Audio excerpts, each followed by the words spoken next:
Hey everyone, how's it going? So, I wrote a book, comes out today. You can get it at most online retailers. It's called Transhumanism and Contemporary Spirituality. So I'd like to read an excerpt from it, and you can use it to determine whether or not you'd like to pick up a copy. I'll have links in the description for you. So, it's a book about the rise of transhumanism and the use of technology that we see around us today. It takes spiritual traditions, paranormal phenomena, social engineering, and technological innovations in cognitive science, and I connect them all to help us reflect on why these things are even happening today. So just to put that in context for this chapter, there's a great danger in the avoidance and hindrance of the discussions, debates, councils that I believe should be held uninhibited and publicly.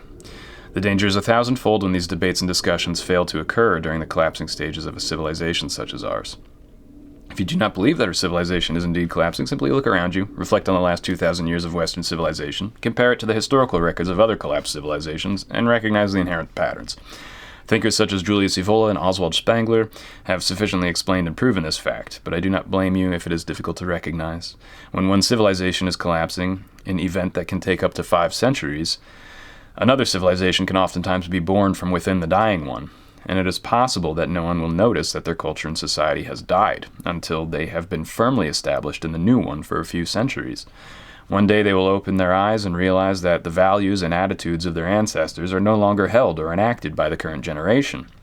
This is when you will know that the culture you believed you were a part of, in fact, no longer exists, and you are, in actuality, a member of a new civilization that grew up around you without anyone realizing it.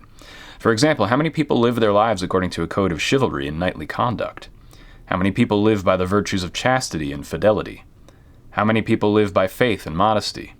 In the West, this number is a pitiable minority. Western values have essentially died, or at the very least are on life support in the hearts and minds of people who are derided as old school or for having outdated or problematic beliefs. A new civilization is being born from the corpse of the West. As the tomb of King Arthur cracks and splits and becomes overgrown with moss and foliage, the outer surroundings are being paved over, the forests and hills are being replaced with industrial metropoli, the people who used to leave flowers and offerings at the sarcophagus are now spraying graffiti on it and using its damp shelter as a drug den, and it is only a matter of time before the tomb itself is condemned as a safety hazard, demolished and replaced with a new internet server farm that services online bankers.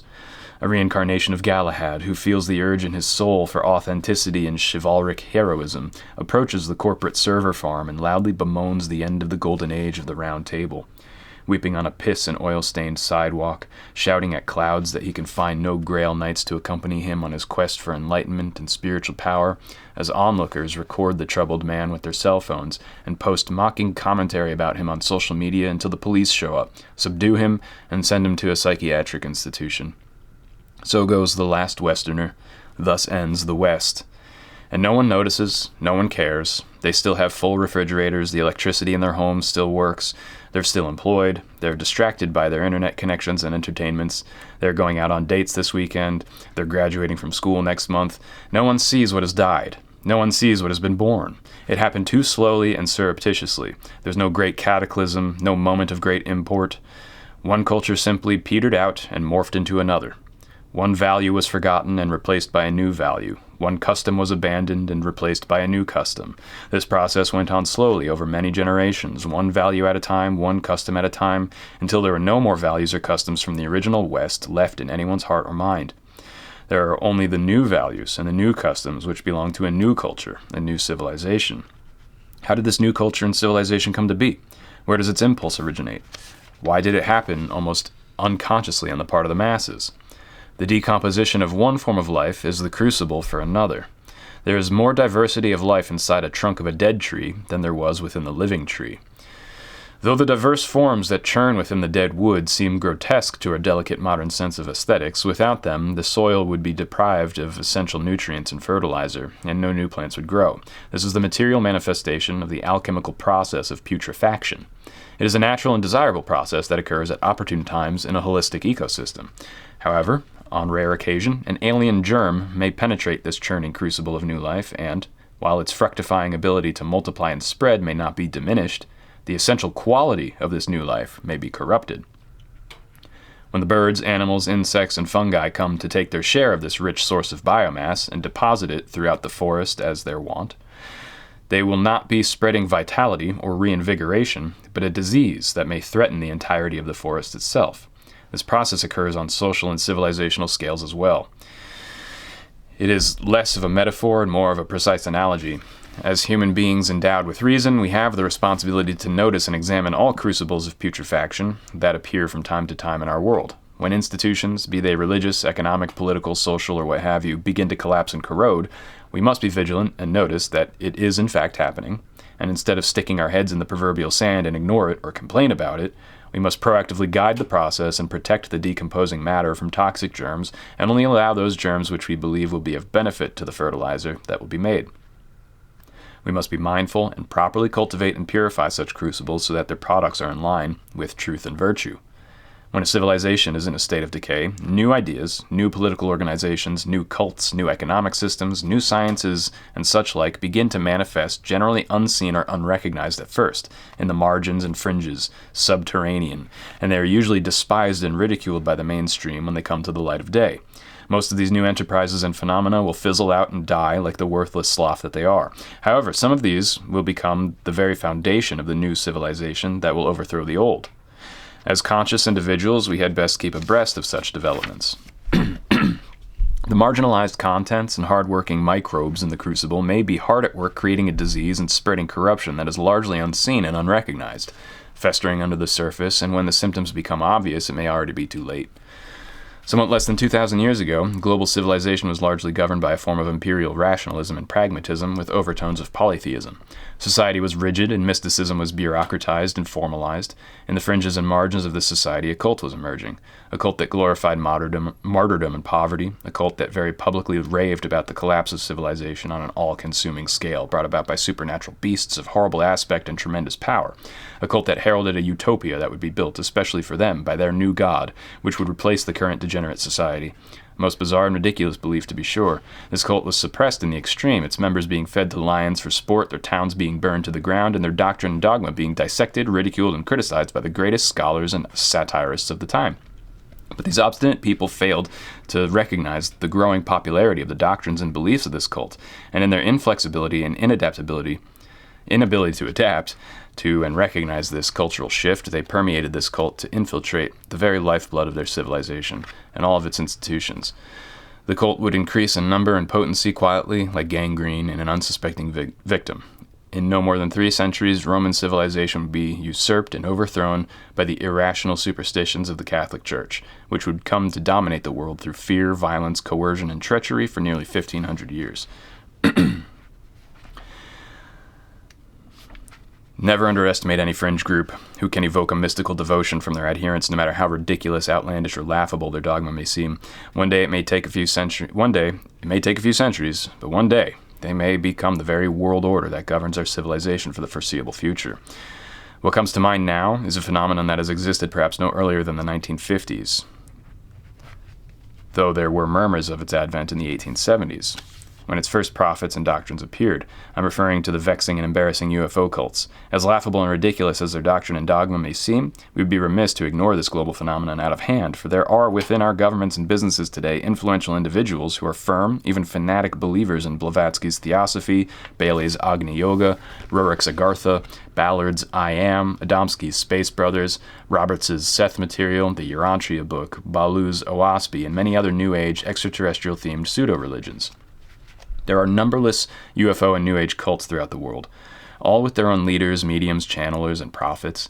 And while they seem superficially different, and indeed sometimes they even have spiritual and legal battles against each other, they are in fact alarmingly similar in their methods and goals, so much so that I suspect some sort of subtle and adept network of organization. I'm not saying that all these groups are full of it, but as someone with extensive experience traveling throughout India and the Western world in search of authentic spiritual masters and teachings, and as someone who has done lifelong research into religious, spiritual, philosophical, and scientific matters, it's been my experience that the vast majority, perhaps as many as 90% of gurus, yogis, channelers, psychics, spiritual leaders, laboratory scientists, and science commentators are frauds and liars, recognized as such by the application of judging a tree by the fruit it bears. Of the remaining 10% who have authentic supranormal experiences, most of them are being led down the garden path by tricksters or their own delusions. Authentic spiritual masters who act as leaders of authentic groups are extraordinarily rare, and when one of the good leaders who sits at the head of a group dies, the group usually immediately degenerates into infighting, delusion, and falsehood. The authenticity vanishes with them. I'd like to address the UFO phenomenon itself and its uncanny ability to invent new cults, which appear spiritually oriented, but are in fact veiled materialism. The UFO phenomenon is a very real phenomenon, and arguably so. Anyone who denies this has simply not experienced it firsthand. It has psychic, spiritual, and physical aspects, and possesses the capability to distort the perceptions of reality of contactees and witnesses. The scientific community ought to take this more seriously than it does any other phenomenon. There ought to be entire institutions dedicated to this investigation. Instead, scientists dare not touch the subject with a 30-foot pole and proceed to ridicule and destroy the careers of those who are interested in investigating this subject. This fact is disturbing and dangerous in the highest degree. It is a gross manifestation of arrogance, ignorance, and negligence. Of course, there are studies and institutions which exist in secret underground, and you can join one if you're deemed worthy. Just be sure to read the fine print. Millions of people the world over have had and continue to have highly strange experiences that they cannot explain. Experiences of luminous objects from the sky and encounters with bizarre otherworldly intelligences and absurd alien forms of consciousness. They seek answers, reconciliation, understanding, and peace of mind like anyone would. The scientific community arrogantly ridicules and disregards these people and obstinately refuses to help them search for answers. In their dogmatic and fanatical adherence to rationalism and materialism, the scientific community has driven UFO researchers, witnesses, and contactees away from science and into the clutches of fantasy, delusion, unhinged mysticism, and predatory cults. People will seek answers wherever they can get them, especially if they are traumatized and desperate, rendering themselves vulnerable to deception and danger. I urge all individuals who are open-minded and healthily skeptical, who have a strong spiritual foundation, all the while subjecting their perceptions to the rigors of science, to investigate the UFO phenomenon, paranormal occurrences, and the cults associated with them. The direction in which our civilization develops may very well be in your hands. We are still early in the 21st century, and the clear and present danger of New Age UFO cults should be abundantly obvious. Jim Jones and his Heaven's Gate cult committed mass suicide and homicide in order to catch a ride on an ET mothership. The Order of the Solar Temple also committed mass murder and suicide in order to ascend to the next level. A woman was murdered and her corpse desecrated for the sake of providing an autopsy for an alien zoologist from the planet Umo by someone who was involved in a cult that used hypnotism and mental suggestion. Countless are such tales from the annals of this transition into the New Age. The same sorts of things occurred when the Age of Aries changed to the Age of Pisces, and before that when Taurus turned to Aries, and before that, and so on. While the cults mentioned above have dissolved and will likely never rise again due to their outward and obvious barbarism, there are nonviolent cults which are far more popular, yet retain a similar and perhaps ultimately more dangerous dogma. Annie Besant's version of Theosophy and Alice Bailey's Agni Yoga can very nearly be described as mainstream religions in the Western world, considering how widely and discreetly their dogma has been adopted by almost all New Age groups, and even some scientists and politicians. While up to 80 or 90% of their doctrines may very well be true, it is the remaining few percent which contains the poison of lies that will reap the damnation of its practitioners. As harshly critical as I am of Helena Blavatsky, Theosophy, and similar New Age movements, I'd like to point out that I believe there has been a net benefit to the world due to the existence and network of these people and their groups, from which I have benefited and for which I'm very grateful, but we must not ignore the subtle influences of dark powers that sneak their way into these things. Thankfully, when the devil sows the seeds of tares and weeds, God has a way of transmuting them into flowers for honeybees. Theosophy, at least in its second wave, and Agni Yoga teach the so-called permanence of the atom. This dogma, as revealed to Besant and Bailey by non-corporeal ascended masters whose identities have never been verified, describes that the soul and the spiritual world are nothing more than very rarefied matter, that the basis of reality is the atom, and to enter the spiritual world one must simply raise the vibration of their body and soul. This is extremely popular terminology in today's spiritual marketplace. Any spiritual practitioner worthy of the title knows that raising your vibration, as vague a concept as it is at first glance, certainly aids in approaching the spiritual world, and it is a necessary step, but it does not allow access to it. There's a strict divide, an abyss that must be crossed, an etheric membrane between the worlds of matter and spirit. The spiritual world is entirely immaterial. The only matter contained within the spiritual world is the material world itself, like an ice cube floating in a glass of water. Technically, the ice and water are essentially the same element, just as spirit and matter are both Tao. However, a solid is not a liquid, and a liquid is not a solid. In order for ice to become water, it must entirely lose its solid nature and become utterly liquid.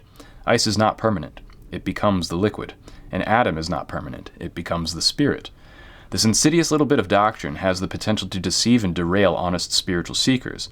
It can confuse and misdirect a person's entire spiritual journey right at the onset, especially if one is intellectually oriented and seeks spiritual enlightenment through primarily mental means, such as in the discipline of Jnana Yoga. At first glance, especially from the perspective of a Western-educated materialist, it has a sort of mystical logic and is a seductive idea, given that when we consider the superspectrum, things that have a higher vibration are indeed subtler and more energetic. It could logically follow that those higher vibration energies are in fact spirit itself. But to consider the atom to be the foundation of spirit is the same argument that the brain is the foundation of consciousness.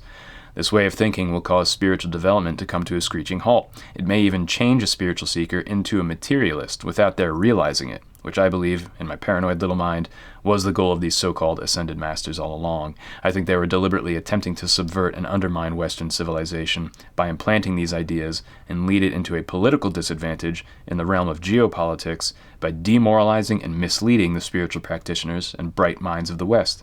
Sergei Prokofiev has written an excellent dissertation on this. Gurdjieff also warned, and I agree because I have seen it, that those who put theosophy into practice as a spiritual path, or as a way of thinking of oneself, become deluded and self-important. It has the effect of expanding one's ego and giving it more control over one's life. The person will believe that they are on a special mission, that they have been anointed, that they are part of a more advanced and evolved race of humanity, that they have been especially selected by higher beings, and that this is of utmost importance because they are the only ones who can develop humanity and the earth. No one else is capable. It inculcates a sense of stressful urgency and a superiority complex. This self-image and its attendant mission becomes of paramount importance to the direction of their lives, and they will fail to dissolve the aspects of their personality which must be dissolved. They become attached to these aspects because they believe these character traits are necessary for some great human destiny. Their self-awareness practice will be distorted and prevented from achieving success. Though, thankfully, this intellectual trap is more of a 19th and 20th century problem, many New Agers have lately developed a great deal of discernment regarding this in a very short period of time, which is very inspiring and hopeful in my opinion, because many New Age spiritual practices begin from heart-centered thinking and willing and root chakra healing. There is actually far less likelihood of stumbling into intellectual traps in general. Starting your spiritual journey with the heart and root creates an intuitive insurance program. Basically, heart-centered, root-supported practices develop your bullshit detector. This doctrine of the permanence of the atom is another stark example of the Luciferic spiritual impulse merging with the Ahrimanic material impulse, leading to the derailment of organic development and diverting it into fantasy or delusion. Many New Agers, especially in the 19th and 20th centuries, wanted, and some still want, so desperately to be taken seriously by the scientific establishment and a mainstream audience that they adopt scientific terminologies and apply it to their occult teachings, throwing around words like quantum and atom and dark matter and plasma torsion, looking for that nod of approval from some stuffed shirt in an Ivy League gown or hoping to get a grant committee to sign a check. Instead of attempting to gain acceptance in the current paradigm's establishment, our time and energy would be better spent building the new paradigm's establishment. Another example of Lucifer and Ahriman placing their influence over a prophet of the Space Brothers concerns Claude Vorlon, aka Raoul. He formed a UFO cult in 1973 after he had a chat with a UFO occupant named Yahweh. Red flag, anyone? Who told him that the Elohim of biblical tradition are in fact extraterrestrials from another planet, who are just like humans, except about 25,000 years more technologically advanced, and their genetic scientists are responsible for creating earthly humanity. I guess we may never outgrow etiological myth formation. In this cosmology, the gods and angels have been reduced to flesh and blood people, and spiritual experiences are reduced to alien encounters. This cult is also heavily invested in human cloning research and other biomedical corporate ventures.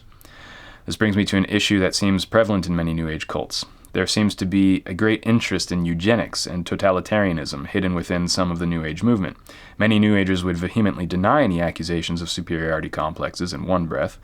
Then in the next breath they will tell you about which star seed they are, and why they so graciously and benevolently decided to sacrifice their wonderful life in a utopian heaven world, to incarnate as a human in this fallen hellhole of a world in order to bring us enlightenment, peace, and happiness, and to show us how to activate our lesser DNA and evolve to the next level of ascension and greatness. Alright, so you decided to slum it with the heathens in order to carry out your great mission of civilizing the savages and bringing genetic advancement. Queen Victoria called. She wants her missionary pamphlets back. Need I remind the reader of the Ariosophists within the Vril, Thula, and Lizard societies who utilized a handful of attractive female trans-channelers to allegedly convey messages from advanced spacefaring humans who filled their minds with delusions of grandeur that they were descendants of these very same advanced extraterrestrials from Aldebaran. Inspired by these messengers from the outer worlds, they then created the Order of the SS and puppeteered that regime. How long will it be before the New Age hippies get impatient with our barbarism and trade in their crystals and scented candles for Panzer tanks? The Germans were all peace and love and Blumenkräfte from the 1870s to the 1930s, and then they weren't. But who knows? Maybe they were right. Maybe they were the good guys in World War II. Perhaps we should have let them civilize us savages. What do I know? But my point is that paranormal encounters sometimes act as major forces of social engineering, which cause massive upheavals in geopolitics, cultural development, and historical processes. For better or worse, remember Constantine and the cross in the sky and the centuries of warfare and repression that followed.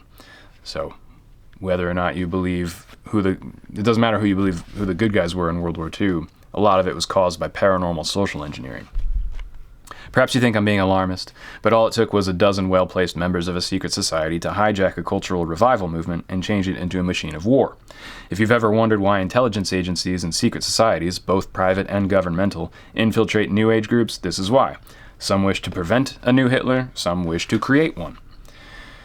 All this talk about space brothers, ancient aliens, ascended masters, and starseeds for the last century has implanted within the minds of the masses that humans are just too stupid, incapable, dissonant, violent, and irredeemable when left to our own devices. We need an intervention.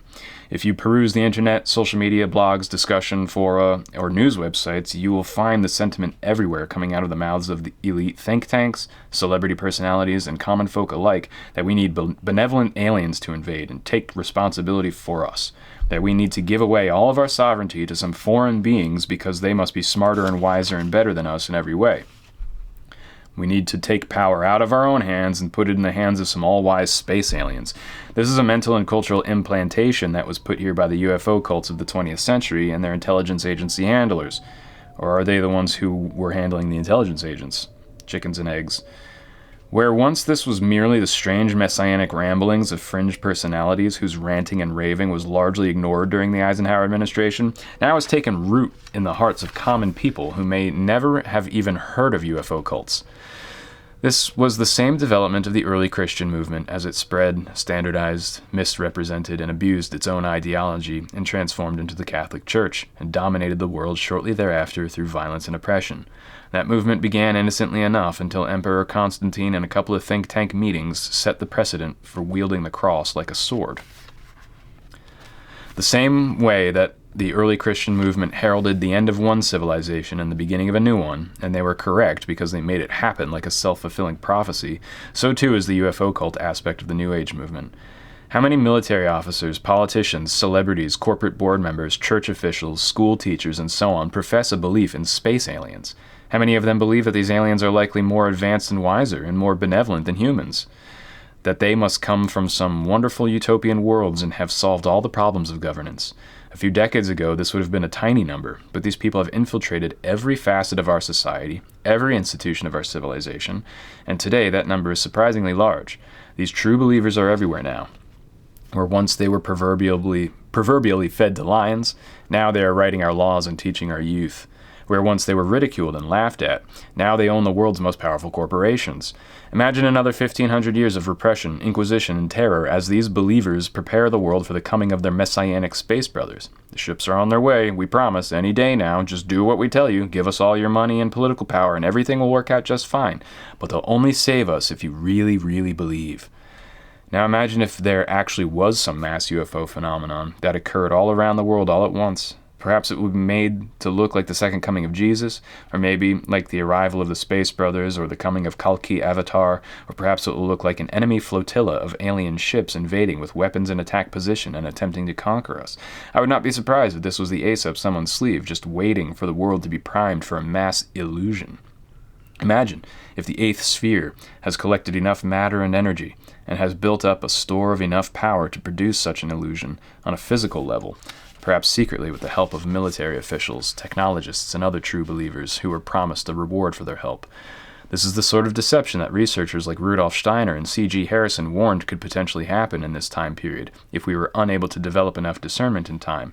The eighth sphere could potentially impose itself on us as a global government of aliens, ascended masters, angels, and saints, all of whom would be no such things. They would wear these disguises to conquer us without firing a single shot. They might not even exist in the discrete sense. They could be egregores, projections of some unknown will or secret technology. The first stage in conquering an enemy population is to spend years infiltrating, disrupting, and demoralizing them to get them to desire foreign leadership.